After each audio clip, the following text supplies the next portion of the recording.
jail. Now you understand why when we get to Acts chapter 28, verse 1, you ought to tell the whole club. But it literally says, watch this now, when Paul had been brought safely through, that's verse 1. And after they had been brought safely, y'all didn't shout, through, okay. And when Paul, I thought that Paul was going to tell the church. In my head, on the ride down here, I said in the truck, oh, I'm going to kill him on verse 1. In my head, I'm being honest with you, I said verse 1, oh, somebody go take out running.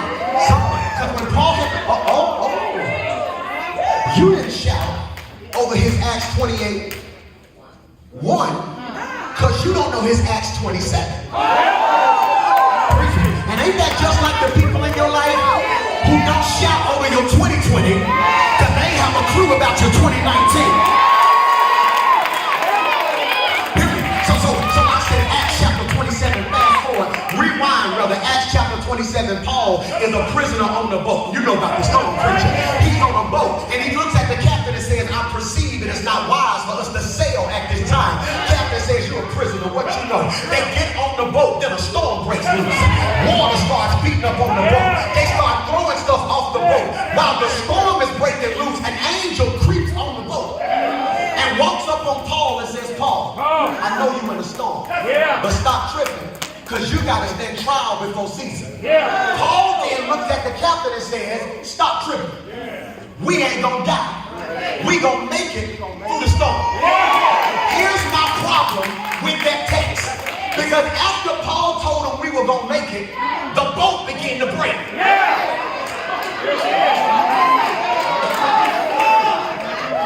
Here's why I'm tripping, because how many of you have ever been to church in 6 years, heard your pastor declare a word, you walk out of here believing it, but the moment you get home, your life don't look like what he spoke. For you this year, there's going to be some money with your name on it, but you went home to a week, get ready to walk in favor, but then you messed around and got fired. So did Paul lie? Did Pastor Westbrook lie when he told you welcome to redemption? When it feels like I'm still going through hell? Did Paul lie? Because Paul said, hey, we're going to make it. The angel told me we're going to make it. And immediately after saying that, the boat began to break into pieces. Pastor Mike Paul texted me before I got here. He said, let him know, Mike, that I did lie. I said, Paul, it looked like you lied, because you told us we was going to make it, and the boat started breaking. He said, Mike, I never said the boat was going to make it. I said, we was going to make it. Which means you may lose some stuff, but you ain't ever going to lose yourself. Now, I ain't teaching to everybody, but if you don't lose some stuff, but you didn't lose your joy, you didn't lose your peace, you ought to take out running, because God put you in the midst of the storm.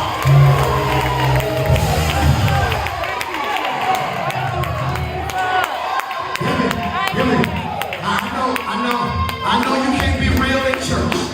I know you can't be real in church, but have you ever had to shout with a bill on your mind? Have you ever had to come to church after you lost something you thought you would always have? And the Bible says 276 people had to make it, watch this, on broken pieces.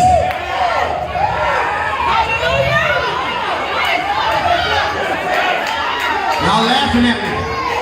We went from being on a boat to now I had to find whatever I could. And you ain't gonna shout because you bougie. I'm only preaching the Bible, y'all. You had to make it on broken pieces.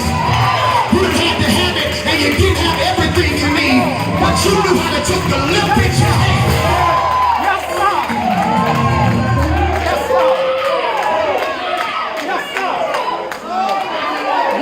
200, if I'm not mistaken, 76 people had to jump off a boat and make it on broken pieces. Now you see why you should have shouted when I got to Acts 28.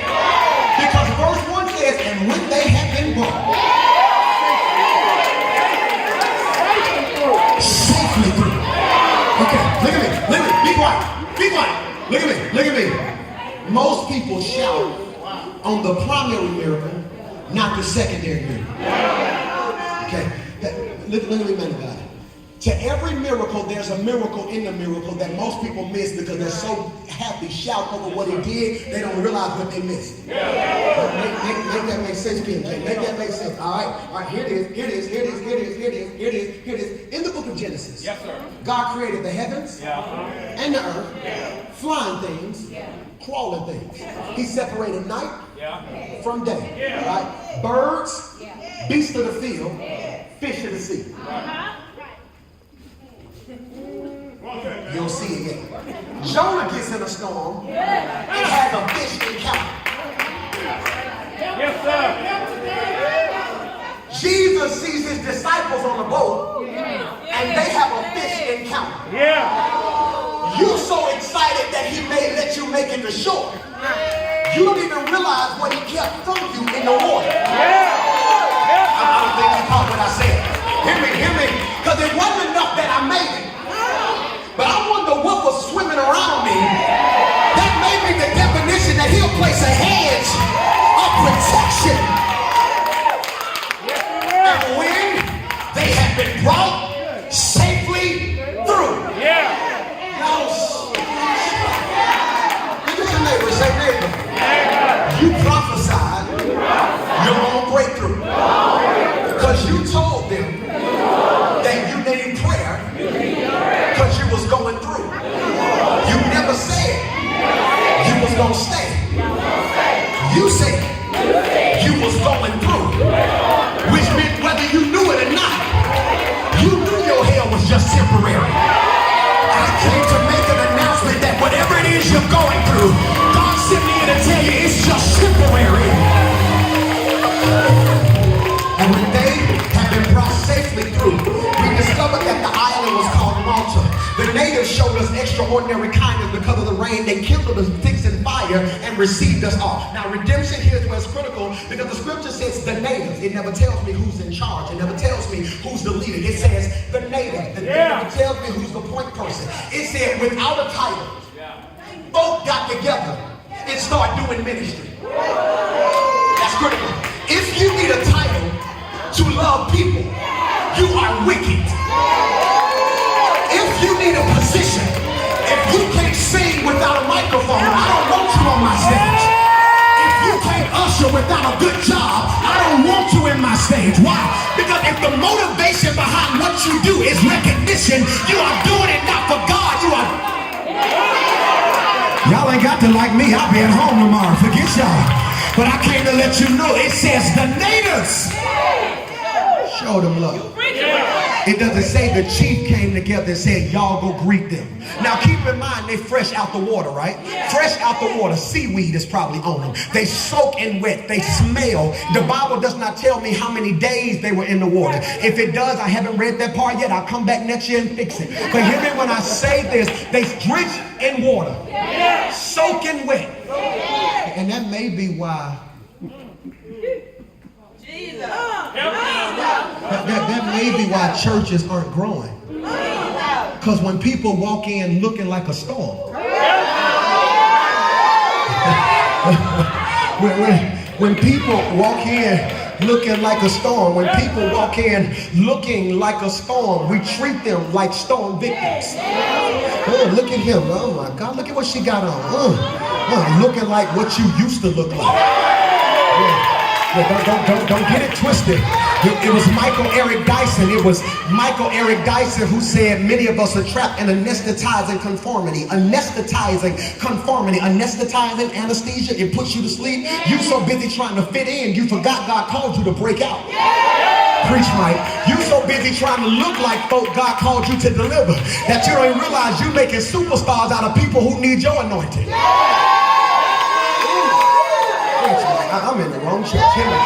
So look, he's cold, he's shivering, and the members get together. Yes, sir. I got a phone call today.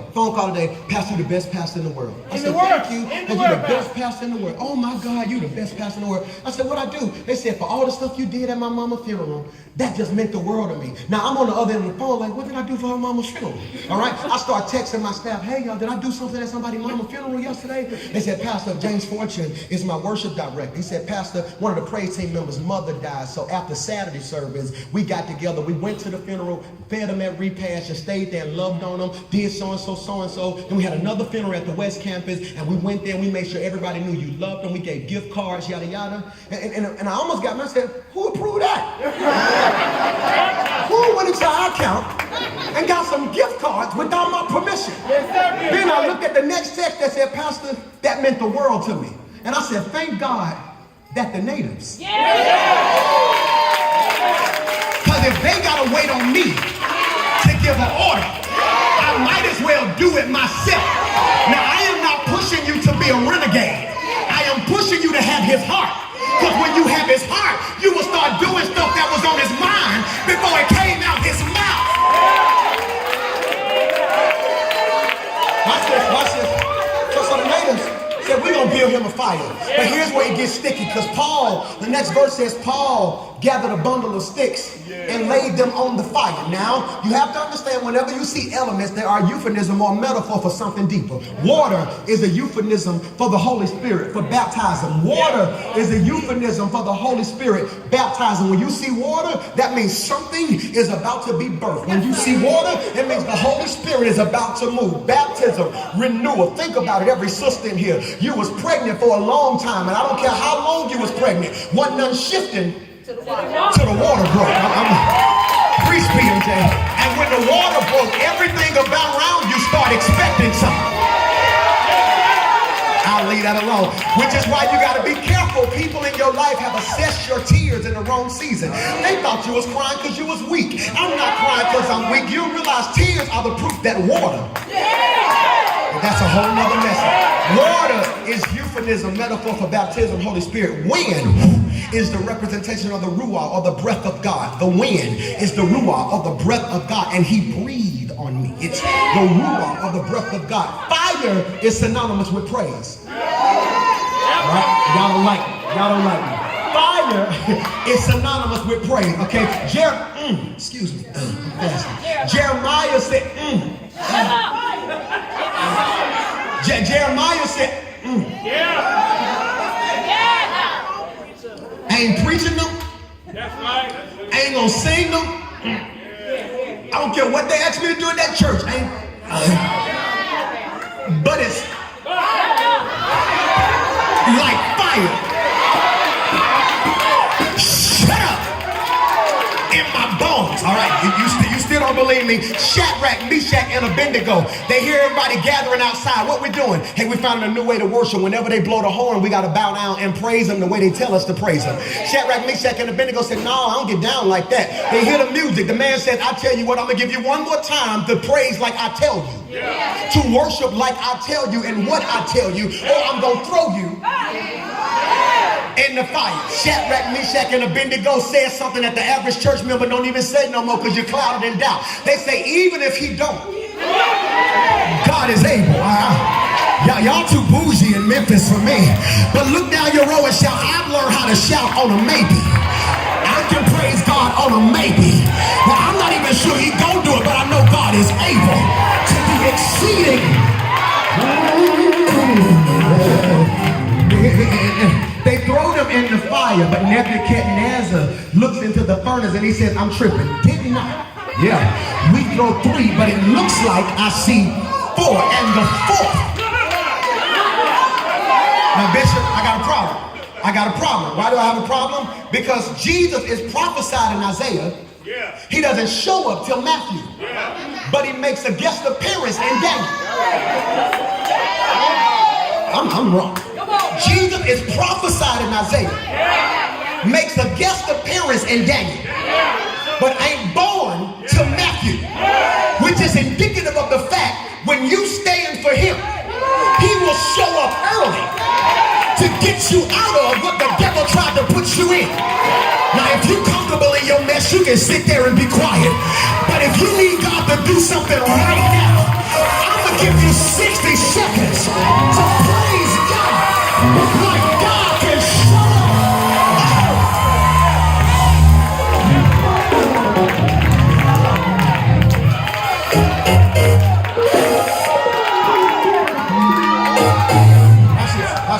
So praise is synonymous with what? Fire. Yeah. So when we see Paul, he gets off a boat. Can I play with the text? He gets off a boat. The people are probably watching them struggle in the water. They're probably sitting there like, do you see this? Look at that boat broke. Look at them in that water. They're not going to make it. They're not going to make it. They're not going to make it. They finna make it. They finna make it. You miss what your 2020 going to look like. They ain't going to do it. They ain't going to do it. They actually doing it. It's actually working. Because if you watch long enough, I'm getting ready to make a lie out of every devil. Right. When they make it, they say, uh-oh, let me go build a fire. Fire is synonymous with what? So can I play with the text? They see them make it. Start praising. Remember I told you, 276 people make it through the storm. Only one person said, watch this now. Paul says, they over there building a fire. They don't know like I know what I've been through. Thank you. I'm talking to the Pauls in the room. I don't need nobody to build a fire for me. I've learned how to praise God for myself.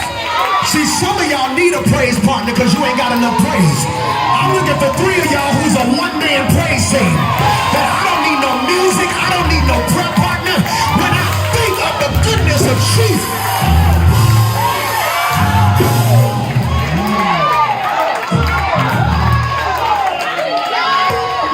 Yeah, watch this. Paul says, Paul picks up sticks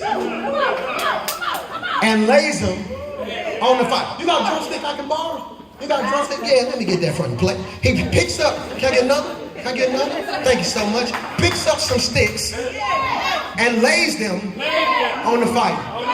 All right. Here's what I've been trying to tell y'all. I preach in story form, so you got to keep up. I told you there's always a miracle within a miracle. All right, within a miracle. All right, because hear me, how Paul free picking up sticks when the last time we saw him, he was in shackles. Y'all be missing it. Because remember, I told you on the boat, he was in shackles. Now when we see him on shore, he's walking around making his own decisions. Because the storm wasn't intent to break you. The storm was sent to break something off of you. Just like the fiery furnace wasn't meant to burn you up. It was meant to burn your soul.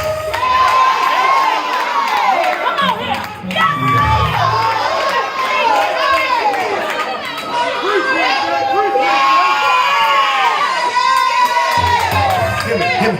Paul walking around. That's boss. Paul walking around. He gets some sticks. He lays the sticks on the fire when a snake, notice the adjective, please notice the adjective, a poisonous snake. See, y'all are catching stuff. No, see, you wanna know what I've been